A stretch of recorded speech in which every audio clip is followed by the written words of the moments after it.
how we're dealing with COVID-19, PS5's weird reveal event, and a serious conversation about the Xbox Series X. All this and more on Wumpa Time. Hey everyone, it's me, Shemp, and I'm here with the buttery smooth sounding Canadian guy A. Oh my gosh, is that him? Is that the one and only? Yep. the one and only. There's only one Canadian. There's only one guy that says only one guy. That's me. What's up? I am Canada. I am Canada. So yes, first off, listen to that new mic. I know that I invested money. I invested money into a better mic. That's one way to say it. Yeah. Yeah, I've been using the Blue Yeti for many years, and I thought it was time for an upgrade to the Shure SMB, the SM7B, which is the mic I literally see on like all the professional podcasts. So I was just like, you know what, I want that one, and I got it. That one looks cool. Actually affordable compared to some of them. There, I looked at the Good Mythical Mornings. It was like $2,400. Yeah, I was just like, yeah, no. I remember looking at that one. I was like, oh, that sounds good. How much is that? Oh, that's why. So let's get into our first bit of quick news, which is actually pretty good and kind of unexpected. The Sonic movie is getting an early release digitally on March 31st. So that means you can watch it on well, they don't call it iTunes anymore. Do they call it iTunes anymore? Apple Music, is it? Apple Music? Videos? Apple Video? Whatever. Basically, anywhere that you can buy movies digitally. Amazon, Vudu, Movies Anywhere, Voodoo? all that stuff. Voodoo? Do you remember Voodoo? Does anyone use Voodoo? Hulu, you mean? Not streaming services like Netflix and Hulu, but places that you actually buy it. So it's coming out digitally March 31st and on Blu-ray and 4K on May 19th. Kind of a side note, it's interesting that they're not specifying DVD, so I think DVDs are finally on their way out. Yes, I mean it's probably like something that they will make, but probably like not mass produce. It's probably like not even worth mentioning. It's like, oh yeah, coming on Blu-ray, and I suppose the DVD. Or if you buy the Blu-ray, you also get the DVD. So it's like, that's one way to push Blu-ray sales. Yeah, I mean there is that. There's and you know what? The release of it coming out is for obvious reasons, and I think it's a very intelligent reason. Oh yeah, especially for the fact of like families that have to stay at home quarantine, and now you got Sonic to come out early, right? Like. That's an incredible gift for kids. I mean, kids are going to be happy. They're going to be so happy to be able to watch it. This will also help their revenue a little bit because the box office did take a hit for this movie. I mean, it was already doing amazing. Like, let's be honest, it was doing really, really well. But they couldn't get the full potential of the box office because of what's going on. But this is a good way to make some revenue back. So Sonic didn't take too much of a hit. Oh no, not too much of a hit at all. But this is also like a special circumstance. This was a really, really smart and nice move. They could have just said, okay, just pull it from theaters and then wait. They're like, no, we're going to release it as early and as quick as possible, digitally, so that people can, basically so that families can watch it and, for something to be a little bit more positive in their lives, which is something that is, well needed positivity. Speaking of well needed positivity, segue. Woo! Resident Evil 3 demo has come out, and it's good. It is good. It's good. A lot of people are really enjoying it. A lot of people are having a great time with it. I haven't played it yet, but I've watched some people play some parts, and it does look really, really intense. I watched, was it Maximilian Plays or Max or whatever? I was watching him play. Yeah. He's a bigger YouTuber, and he was like, I'm having a good time playing this game. And he opens up the door and he sees Nemesis. He's like, I'm not having a good time. I'm having a great. No. I'm also like, it's cool that unlike the Resident Evil 2 demo, the Resident Evil 3 demo isn't timed. It's just you play the game and then it ends when it ends. And it does end kind of suddenly.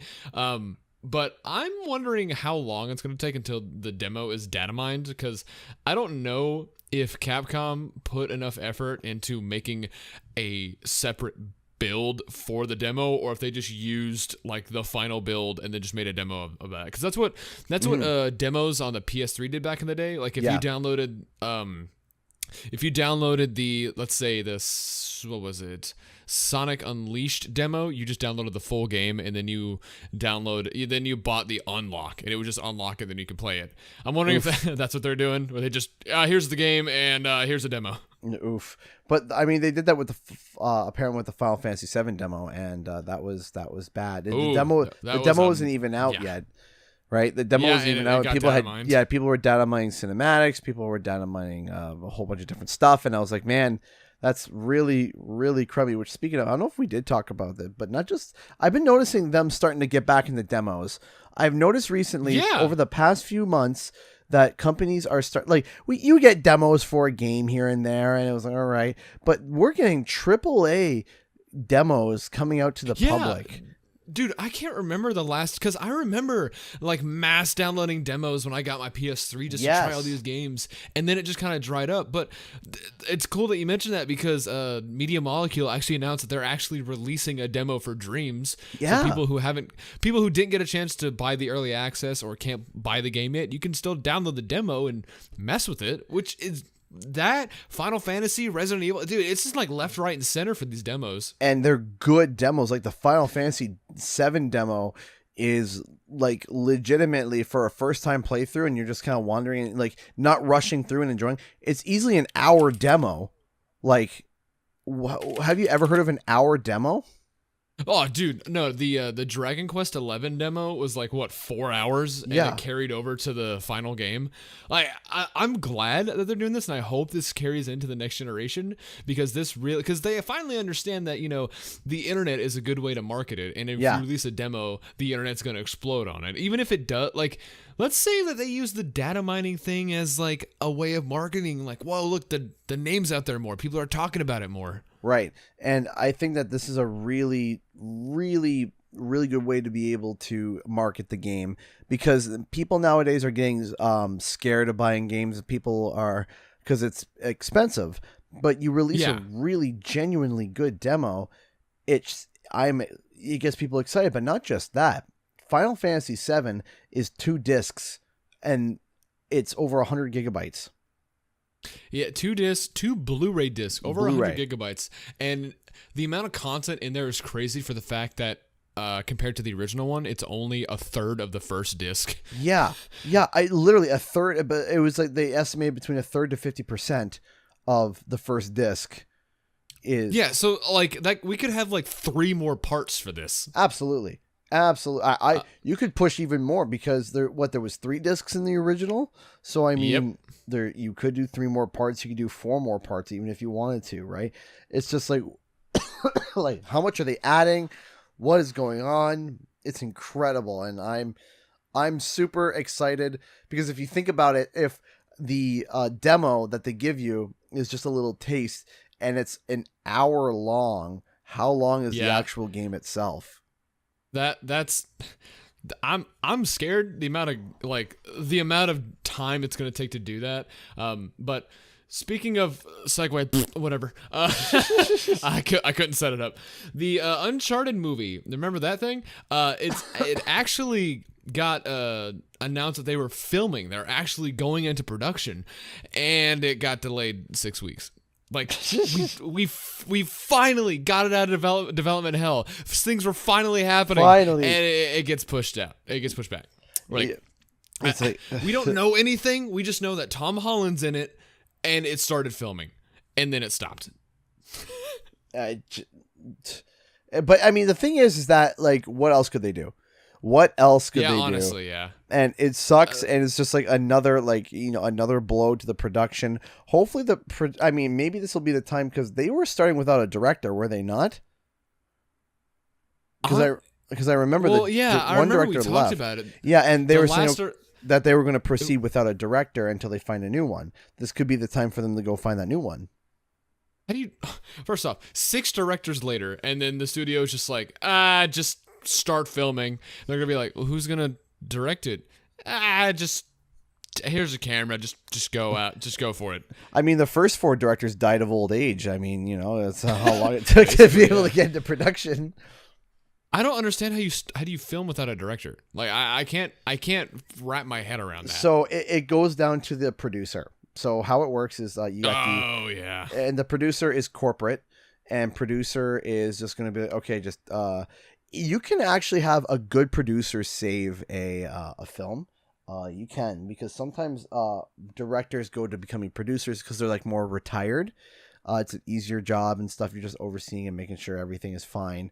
But once in a while, if you get an old veteran producer who's actually directing, you'll have scenes directed perfectly, beautifully fine, and everything is great. And then sometimes you just get, they don't know what they're doing. Like, all right, static shot, and B-roll. Let's just let them talk a bit. Just let them talk. Yeah, but It's been going on for 40 minutes. Just let them talk.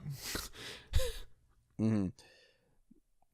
So it's that's the unfortunate thing when it comes to movies and stuff like that, when that type of stuff happens. But I mean, it is what it is. This COVID is affecting all of us. So speaking of affecting all of us, ooh, better segue. I gotta get on your level, dude. So we all know that the COVID-19 is affecting all of us. So instead of us talking about how sad and depressing this is, why don't we talk about some funny stories or something that's how it's affected us in some odd way? So Shemp, why don't you start? So let me preface that the game store that I work at is in a mall, and the mall said, hey, we're not closing down, but if you want to close down, it's up to you. But if you close, we're still going to charge you rent. So we were like, no, we'll just stay open. So, it's been pretty dead. We've been doing what we can to keep going. And then we have today, it's gotten a little better because people are starting to come over and look at stuff. And we told people hey, don't touch anything on the shelf. We'll get it for you. It's just a precaution. But we've had some people come in with their kids, and people come in that are new out of town. And this one guy was talking about it, and I was cleaning the counter and everything, and I pulled out a new roll of paper towels, and I looked at him and I was like, hey man, $3,000 and it's yours. He was like, that's not a bad deal. So at least people are having fun with it. Yeah, everyone coming in isn't so down about it. They're looking to have a good time, laugh and everything. Oh yeah. The kind of something like that. I remember I was a smart person and decided to go to Walmart. I'm sweating thinking about that. Oh man, I'm sweating remembering it. So I remember, but this was weird. So what was interesting is that through this whole outbreak, I told my wife and the kids to stay in the car whenever I went in because people were going bonkers, right? Like legit. Oh, yeah. This was probably one of the funniest stories. So we went to did I mention last week about the guy who was like a rabid raccoon or no?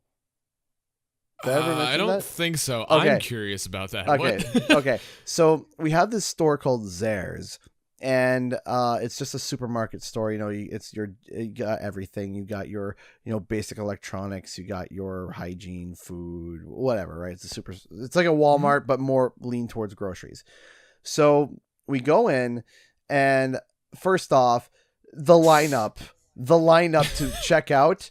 I'm just like, I'm squinting to see the end of it. And I'm like, where do I line up? And here's the thing, everyone's lining up like a porcupine. Like there's people lined up over on the checkout. There's people lined up all the way circled around the You food. basically got a Black Friday crowd. Yeah, but I'm sitting there but it's a Black Friday crowd in a grocery store. I've never seen that before. Yeah, me neither.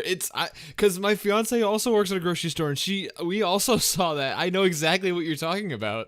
And I was shocked. I was just like, what is happening? So I'm walking through, and people are trying to sideswipe me with their carts. I'm like, all right, well, I guess polite Canadianness is out the bloody window. The first thing I checked was I'm going to go check the diapers. And they had some diapers left, but it was all the no-name brand, and it was like for newborn stuff. I was like, all right, well, not, just checking. So yeah, whatever. Yeah. So my parents had told me that they were looking for toilet paper because like regular human beings, they only had one pack before this whole outbreak happened. And right as they were running out was when they started selling out. So I was like, okay, so I'm going to go. We were just around town. Like we got to wait for a prescription to be filled. I'm just going to go into Zehrs. Let me go check for toilet paper. So I walk in, and this is the first store I've gone in since the outbreak. I walk in and I go to the toilet paper section, and everyone's seen it. I don't need to describe it to you. You know it. a Yeah, desert. you know it. You know it. Like I don't even need to describe how empty it was. So then, there was a few people sitting around, like, yeah, no toilet paper. We just, made small talk. Well, there's this lady that comes walking past it. She's a worker, and she's got like the Charmin Ultra, the like creme de la creme, and she puts it on the shelf and walks away. So I'm like, okay, great. I'll walk up and grab it. So I go to reach for it. Not a word of a lie. This like 45-year-old guy like lunges for it and grabs it and clutches it like a raccoon and bolts down the, and everyone's just standing there. Yeah. He's just like, he's mine. And I'm like, what are you doing? And he just takes off. And I'm like, what? Everyone's just standing there looking at each other, and one of us we just start laughing. And the guy's at like the checkout, he's got the toilet paper up in the air like a victory trophy. And I'm like, and it was one of those small packs. It was like a 4-pack.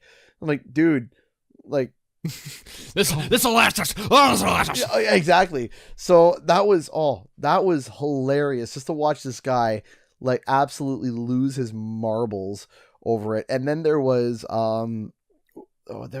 we went to Walmart, and what was interesting was that this was the first time I let Zoe come in with me. I was like, all right, come on in, bring the kids, because we got to do this. But because I walked in first and checked, it wasn't too hectic, because I'm not going in there with my kids. No, when it's a war, yeah. I'm not bringing my newborn and my. All right, kids, load up. We're going in. Yeah. Put a little military helmet on his head. Give a little cigar, war paint. Dad, what's going on? Shut up. Let's go. Let's go. Oh, if you see toilet paper rolls, kill a man for it. I will, Dad. Exactly. So anyway, we walk in, and this is the first time Zoe's seen the absolute like desolate shelves. And she's just walking through, and she's just in this shock and awe, like as if she just saw a grenade go off. And I'm used to it because I've just been going through it, right? So she was just beyond shocked. But this was the shocking thing. When my stereo thing messed up and I had to go look for a new one, I went to Walmart to go see if they had the adapter. And this was yesterday, actually. So I'm like, all right, here we go. Game time. Here we go. Time to go to war.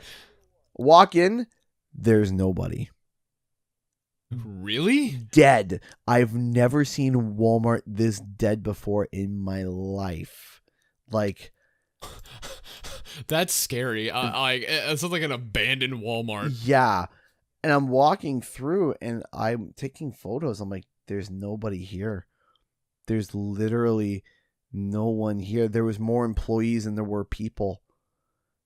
And I'm looking, just walk around like, hello. Yeah, I'm like, hello. Yeah, Echo. So, but of course, still no toilet paper. Of course, no. Of course, no toilet paper because yeah. But they actually had which another thing I was shocked about was why were I understand? Okay, no, I don't understand the toilet paper thing. But what makes even less sense? Why are people buying paper towels? In case they run out of toilet paper. That's first off, one flush and your toilet system is screwed. Oh yeah, dude, do not put that down there. Second of all, don't put it down there on yourself because it's just gonna hurt. You might as well just go to Home Depot and get some sandpaper and then put it on the roll. Might as well. It's equivalent. So it's, but okay,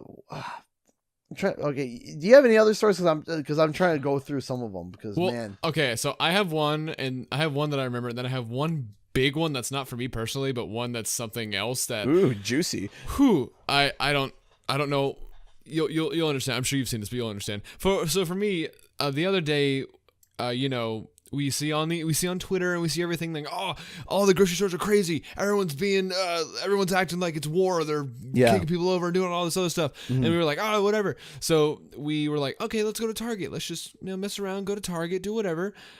So we go to Target and we do our usual lap in our Target where we'll start at the electronics and then just go around the circle and then end up in the groceries. So we decide, all right, let's get some groceries here since, it's pretty chill. Like people are walking around, no one's freaking out. Everyone's just calmly walking around getting their stuff. And we go to the grocery aisle and we see, okay, no paper towels, no toilet paper. That's to be expected. Okay, no water. That's fine. But there was the sparkling water untouched. No one wants that. Just fully stocked. Like they got to the point where they started like stacking them on top of each other all the way to the top, so they couldn't they weren't allowed to put the sparkling water where the water used to be, because then people would assume that that's just water. So I grabbed myself a little hint water, which is just a bottle of water with a hint of flavor in it. So I was like, okay, I'll get that. It's like $1, whatever. Drank it down. That was pretty good. I got some water without dying. And people were just walking around. They went to one aisle and they were like, oh shoot, that's not there. Well, I guess I'll go over here. And then we loaded up. We got some ice cream and milk and eggs and all kinds of stuff. And it was just chill. Like, it was so bizarre. I was expecting to see exactly what I saw on Twitter. And to be fair, like I said, she works at a grocery store. That's how it was when it first started. It was god awful. And then it got to the point to where it was kind of normal. It wasn't that bad, but it's still kind of bad. Yeah. But the main thing that I wanted to talk about, I forgot to put this on the main news, but this kind of lines in with it. Yeah. Did you hear what GameStop said? Are you kidding me? So GameStop, the way they worded it, the way that they worded it was absolutely hysterical. It was. Oh my god, dude! I have it here. Please read it. Please read it. Okay, so GameStop tweeted saying, "We are working diligently during this unprecedented time to provide our customers and associates with the safest environment possible. Please see below, blah, blah, blah, blah, blah, blah." Basically, GameStop is calling themselves an essential retailer so they can remain open, because let me give some context. In America, and I'm sure in other countries like Canada and everything, some states in America at least are telling every business to shut down during the COVID-19 situation. Yeah.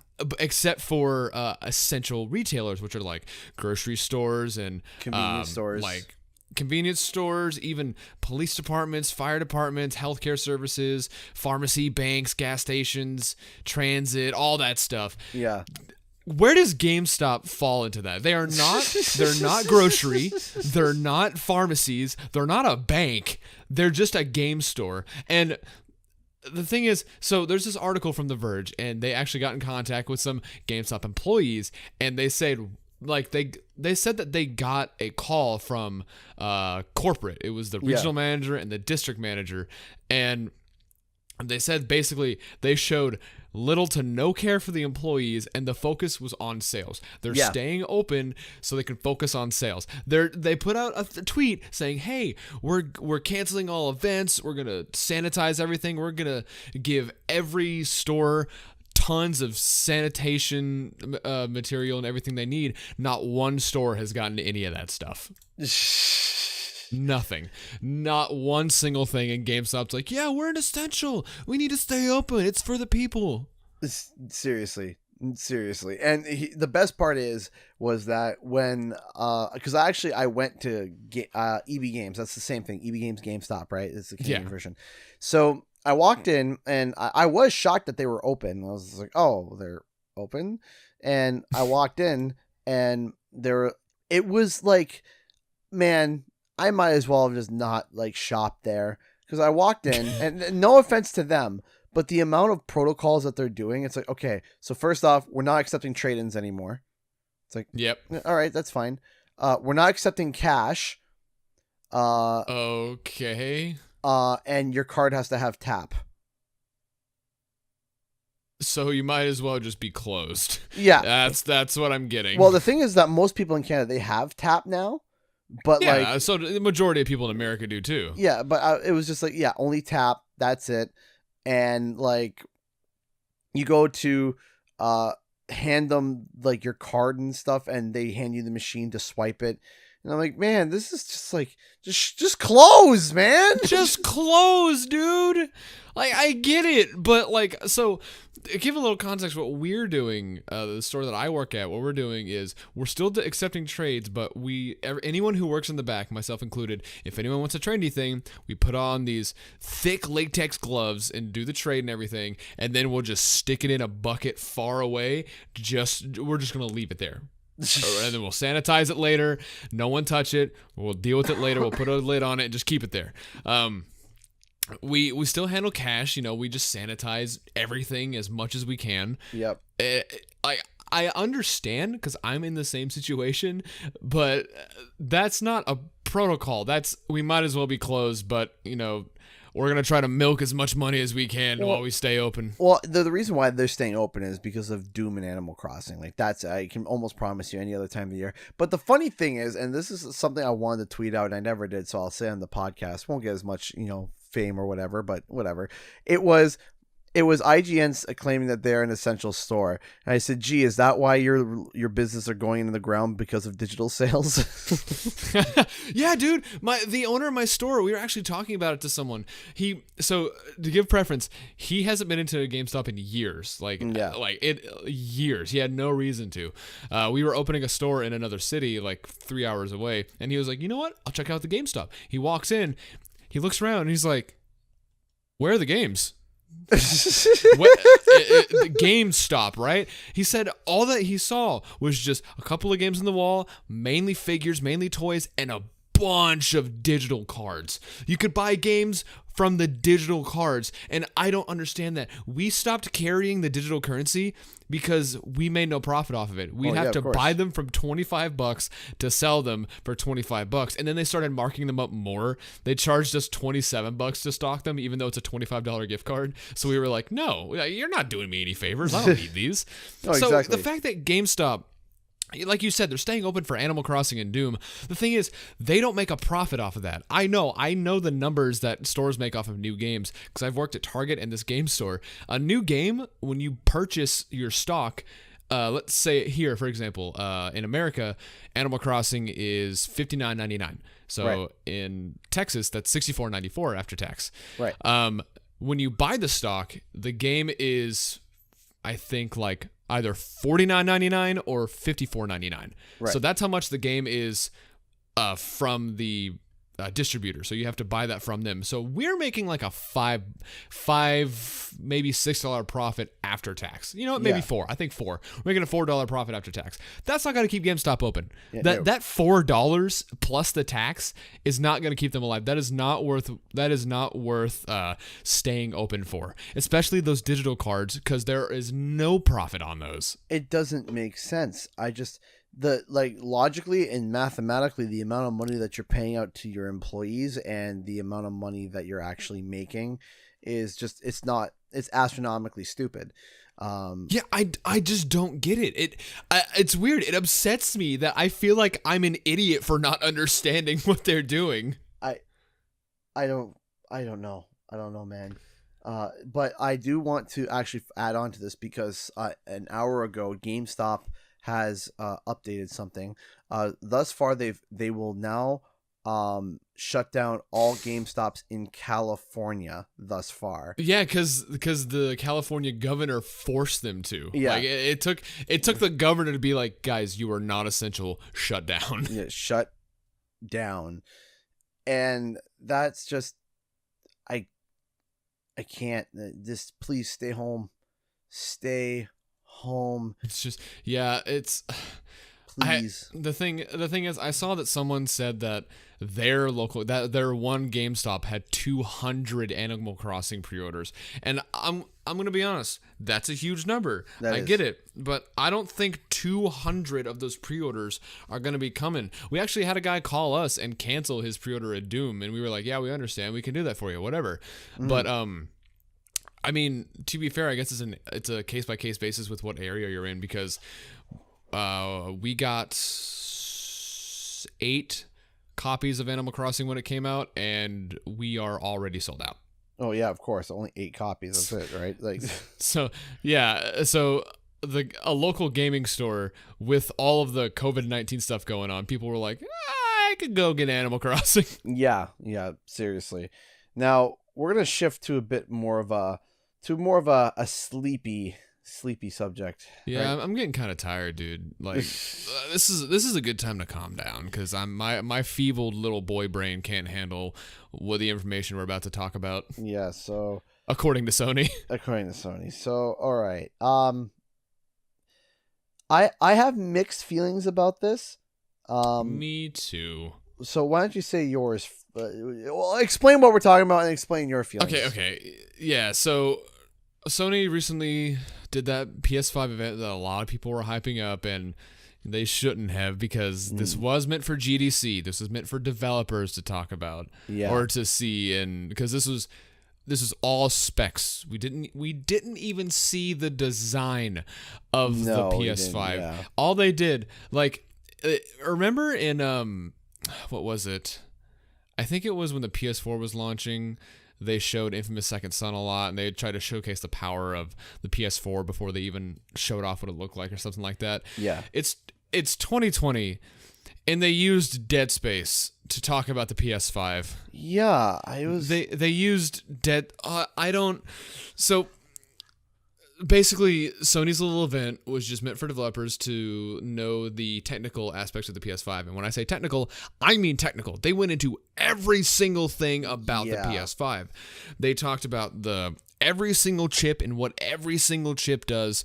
Their wording was really weird. The thing that got me at first was that Mark Cerny said, "We've analyzed the top 100 PS4 games, and we're testing to make sure that they all work." So people got the idea that only 100 PS4 games would work at launch. But from what I've seen, it looks like Sony said, yes, all PS4 games are going to work at launch, which is cool. But this isn't what people wanted to hear. They wanted to hear more backwards compatibility, which is what Microsoft continuously has, and Sony just never can get it right because of their stubborn architecture.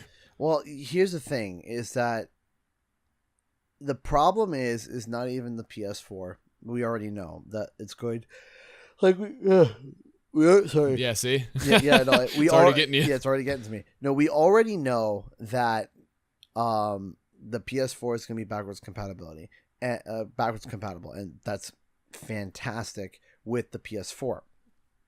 What happens is you get to the PlayStation 3, and I said this from the start, the PlayStation 3 was such an absolute mess, and that it would be really weird to turn around and say, oh yeah, it's backwards compatible with the PS1, PS2, and PS4.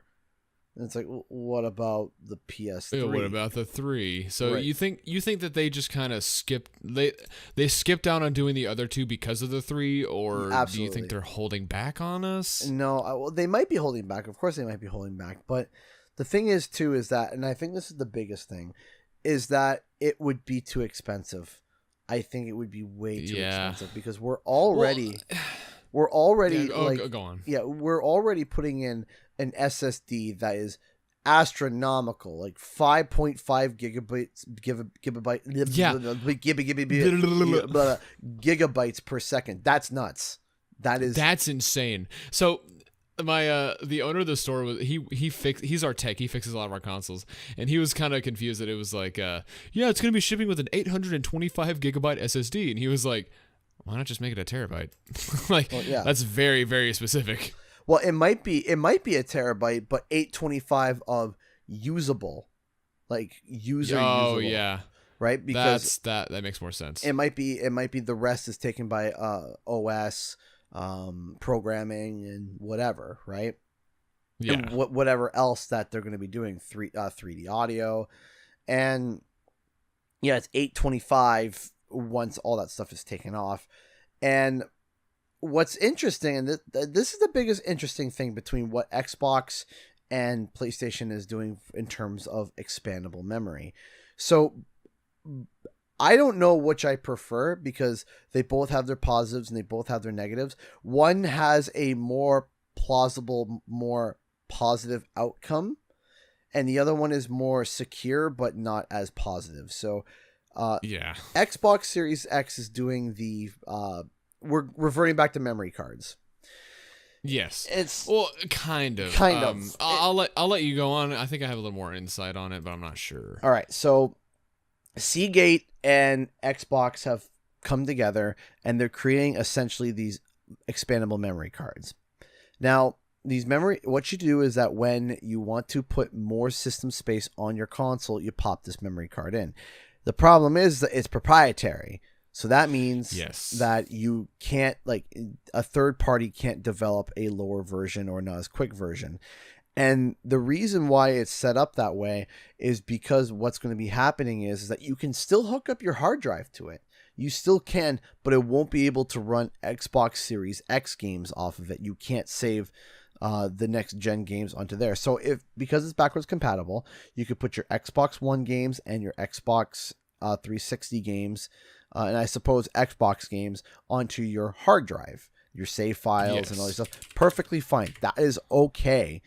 It's when you go to the Xbox Series X where it's like, okay, now you can only store the files of those games on the 1 terabyte, and if you want more, you got to buy this proprietary card. And already every single analyst has been saying it's going to be expensive. Yes, and they're right. The owner was speculating that yes, it is proprietary. Like, for example, the 360, the first 360 model had that big honking hard drive that you would pop on the top. Ugh. And the 360 Slim had the tiny one you'd pop in the bottom. So the Xbox having proprietary hard drives isn't new, but the thing is with those two, the big hard drive and the little hard drive for the 360, if you open those up, they're literally just shells for the tiny laptop hard drive that the PS3 and the PS4 use. Yeah. It's just a little laptop hard drive. So my the owner was wondering if those also were just going to be shells for a hard drive, but I saw a picture of them and they're really tiny. Yeah. They're very, very small.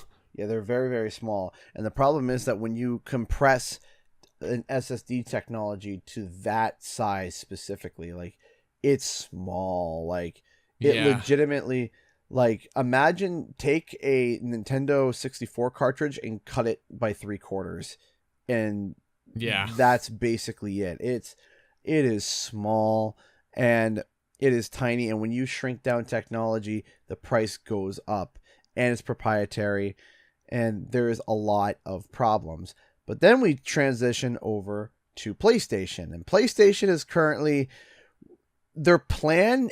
Here's the thing: if PlayStation's plan works out, it's the better choice. If it works out, yeah.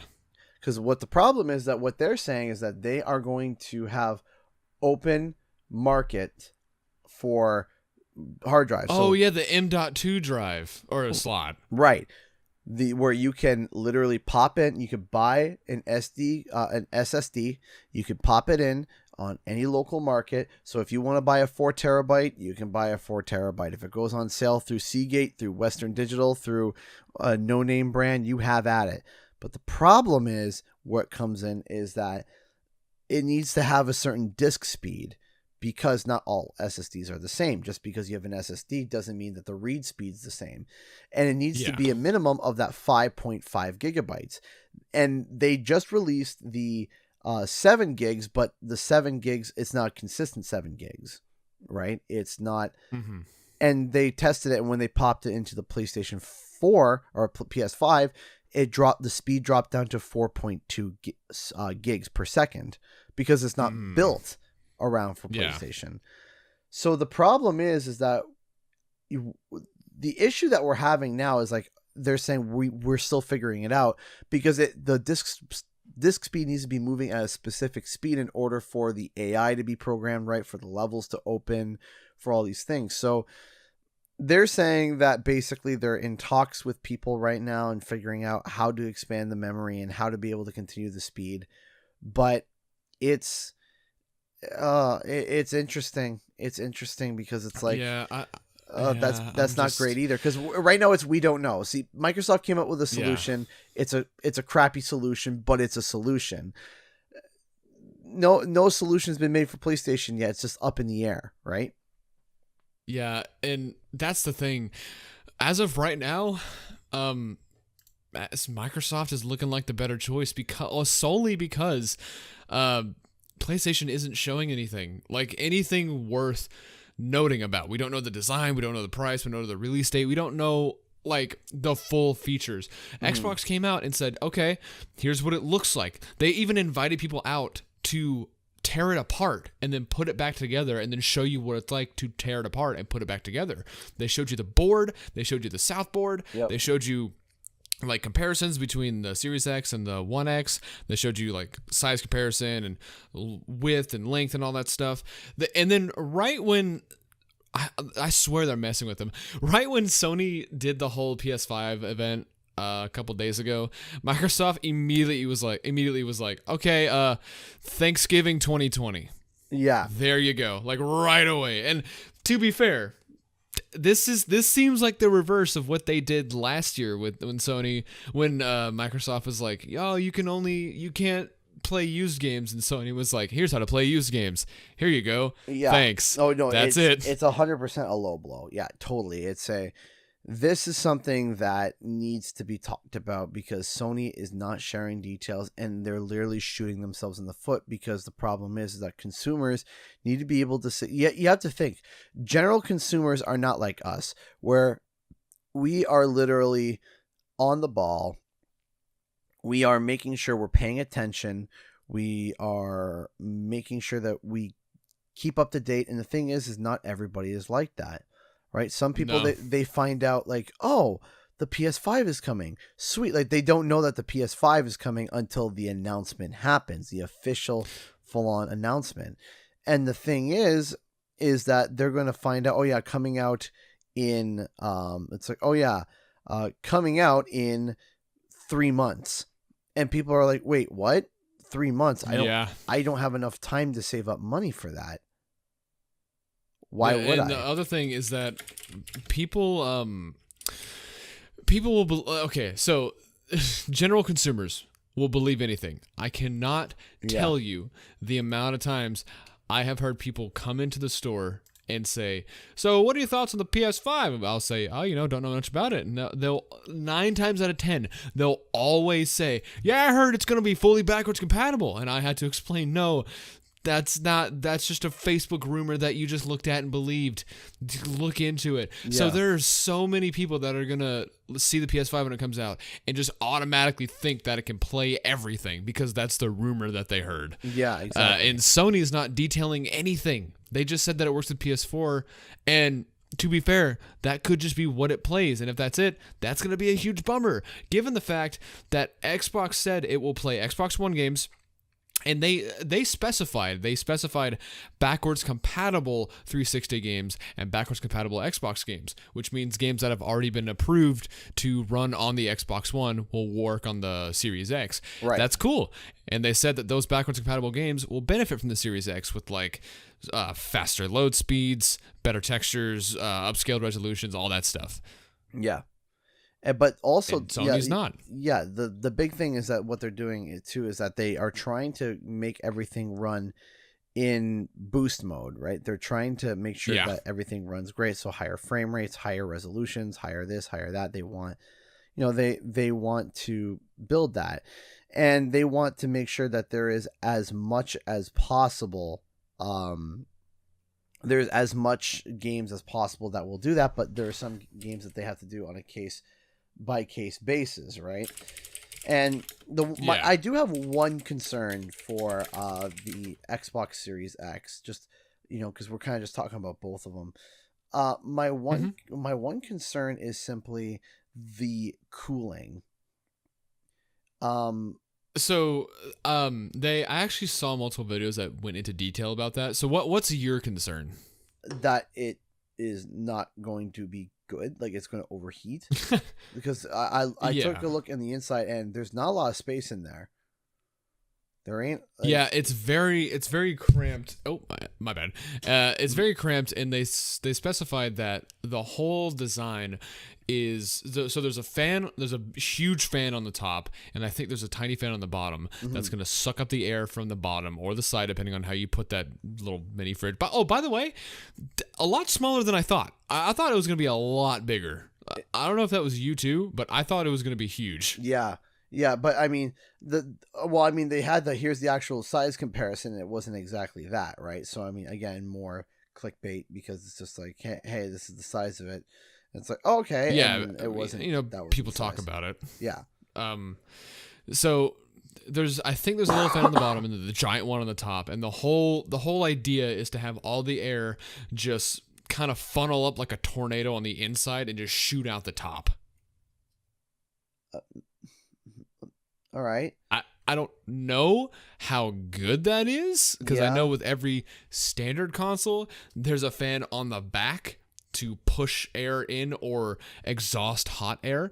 But the Xbox, so if that's the case, imagine like your Series X getting so hot because you pop in, let's say Hellblade 2 comes out, it's so graphically demanding, you pop it in, and your Series X is like kicking into high gear, and it's just emitting the hottest air on the top of it, and your whole room is like, the whole temperature's going down, and you're like, oh, well, I guess I gotta turn on the fan and everything, and the whole thing just melts because there's not enough air going into it. Yeah, but that's my only concern is the heating, because that's not good. It could really. I mean, the PS4 is already not that great too. Like, my Pro sounds like a jet engine anytime I do anything. Yeah, my Pro sounds like a jet engine, but it's not overheating.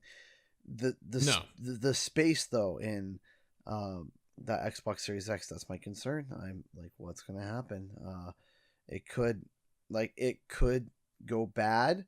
It could be fine, right? It could be perfectly fine, and nothing happens, and everything's just perfectly A-okay. And other times it might melt, it might blow up. I have no idea.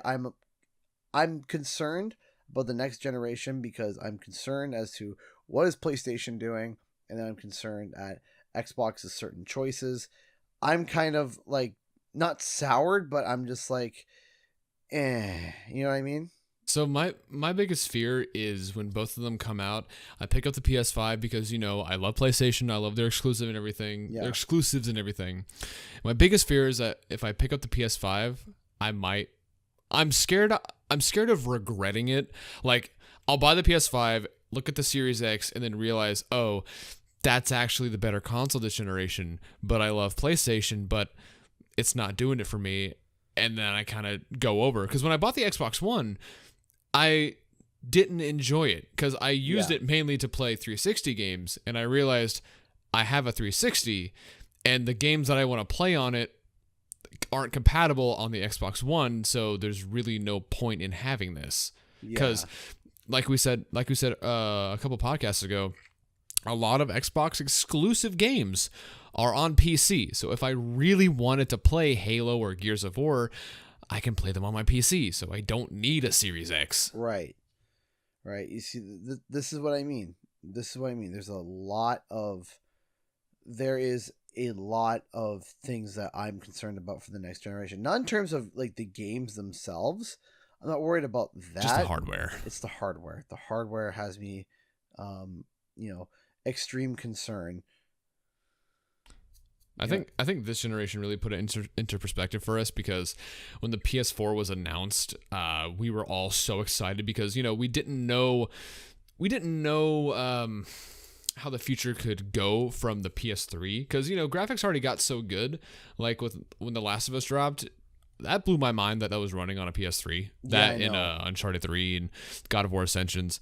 But when the PS4 launched, we were all super excited because we didn't know what the future held and everything. Now that the PS5 is coming out and we all understand what's possible and what needs to change and what sacrifices need to be made, like this generation launched extremely underpowered. Yeah. I'm sure you can agree with that 100%, too. 100%.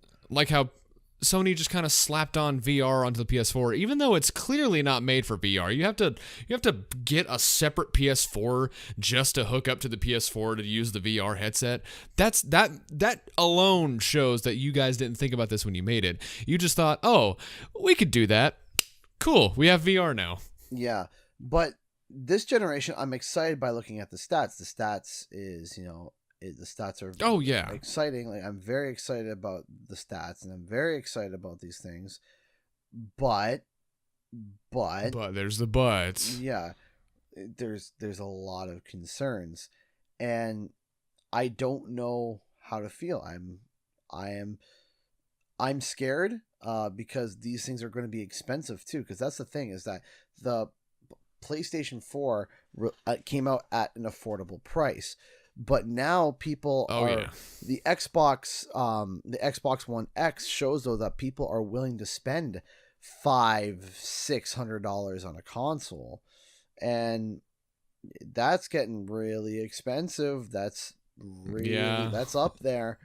Like that. I mean, the PS4 launched so affordable because, like we said, it was underpowered. Yeah. It didn't have the specs that it needed, so it was cheaper. It could get the job done, but at a cost, Exactly. Overheating, that's one of them. Resolution cut features. Like, dude, our PS4s can't even play CDs. Like, yeah. What? Are you kidding me? I don't know, man. I don't know why. I don't know. They cut corners weird with the PS4, and we hear reports of them cutting corners with the PS5 because they had to drop a camera functionality, whatever that was. I'm sure it's not essential, but it's a feature that was cut. And then we have like the weird features of the PS5 controller. The rumors that the controller can like read your heart rate and your sensors. I believe how that's panicked you are. I got a feeling that is. I can almost promise you that I can almost 100% promise you that is not real. There's no. Yeah, I don't understand the.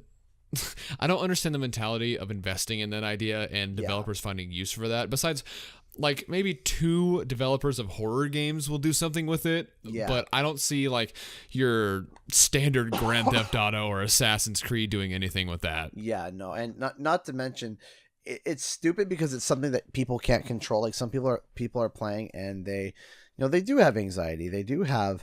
And they're like, okay, whatever, it's fine. But I got control, I got it handled, and the game's, like, oh, you're scared, better, oh, we heard your heartbeat, so because you were scared, it's like, well, you're not. Now they have to mentally train themselves to calm down. You remember, like in Spyro 3, original Spyro 3, that the difficulty would change depending on how good you play the game. Yeah, that's difficulty. Yeah, imagine if they do that with horror games with the sensor, where it's like, oh, you're panicking so much, let's crank down the difficulty. Oh, you're not scared at all, let's crank up the difficulty. Yeah, that would be cool. That would be fun. It's like, okay, let's try. That'd be neat. Let's try to crank it up. But I don't see the reason to invest in that. Yeah, that just kind of makes the controller more expensive for no reason. Yeah, I got a feeling that thought is going to. I got a feeling that that's not a real thing. I don't see it. I don't see it, and like Mark Cerny said in the event, the one thing that they wanted to focus on with the PS5, because a lot of developers told them that this was their biggest gripe with the PS4, was load times. So PS4 was focused on graphics before it came out. Right. PS5 is focused on functionality. Right. How fast can it load? How efficient can it load? How well can it handle all these open worlds? They're focused on open worlds. Yeah. That's what he kept pushing. He mentioned the Spider-Man demo again, where he was flying through the city with nothing popping in. Right. Again, that's impressive, but what else? Because it seems like you focused a lot on the speed of the hard drive and the RAM and everything, but what else is there? What else is there besides a fast hard drive? I mean, the fast hard drive is going to be a huge fix for a lot of problems. I think. Definitely. I think the big thing that the reason why they were like hammering that in so much is because now you can program amazing AI, or this AI that's just absolutely just monstrous. And no more Half-Life 2 AI where they just kind of bumble around. yeah, exactly, right? So that type of stuff I'm very excited for, and I'm especially excited for stuff where, like, imagine you're playing online and legit someone quits, and the game has enough AI to be like, okay, what was this person's play level? Okay, their play level was Oh equivalent yeah. to imagine you're playing online, right? And yeah, somebody quits on your team, and then you're like, great, now we're down a player, or it could be taken over by an AI, and the AI looks at the person's profile. It's like, okay, what is their skill, right? What was their skill? What was their MMR? What was their, ranking or whatever? Okay, they do this. They were really good at headshots. They were bad at this. And then craft an AI that plays similarly to how that person played. Imagine that. So imagine it was yeah. So I mean, imagine it was like, okay, now it's a team game, and the person that you're playing with, the AI, plays similarly. Of course, it's not the same. You can't talk to it, and it's not going to. Oh yeah. But it's better than just having some, easy, medium, or hard AI take over, and either it be ridiculously overpowered or be so stupid you just want to die, and it's normally the latter. So I think stuff like that is where it really excels. But yeah, like imagine playing CTR and you're playing CTR and someone disconnects, which they do a lot, and the AI just like, oh, they play like this. All right, you're still technically racing this person. Yeah. Or if you're playing a fighting game and you have to play against the CPU because you're the only one around, so it kind of just detects how you play, so you can start fighting yourself and get better from there. Yeah, exactly. That'd be cool. That would be something like literally like setting up a ghost. It would be like a fighting ghost. Your racing ghost. You have a fighting ghost where you're beating up this dummy to death. Like you're beating it to death. You're hitting it with all these combos, and then all of a sudden it blocks one of your combos. And you're like, all right, so like, oh. yeah. So then you do a leg sweep and you keep beating it up, and then eventually it starts stopping your hits and it starts blocking stuff. And now it's like, okay, now you have to figure out different combos, and it's learning your skill. And as you get better, it gets better, and then it builds up, right? And then you can even have fun. Like imagine a little thing. Imagine having a ghost fight where you train this ghost that it learns like you, and then you pit it up against someone else's ghost. And just watch. Dude, see what happens. Just more. You're just explaining more advanced Smash amiibos. Yeah. Like that. Like imagine Smash amiibos, but they play exactly like you. Exactly, right. And the better that you play, the better that you. And also to imagine you you haven't played the game in a long time and you want to practice. You could load up an old ghost that was you, and it kick your butt over and over and over again until you figure it out. You're like, okay, I gotta remember my old combos. I gotta remember how to this. I gotta remember how to that. And with the faster programming, that can happen now. Yeah, it would make you a better player because you would know what to expect. Like, okay, I play this character a lot, so they're playing like me, so I know how I play and how this character plays and how other people who play this character plays.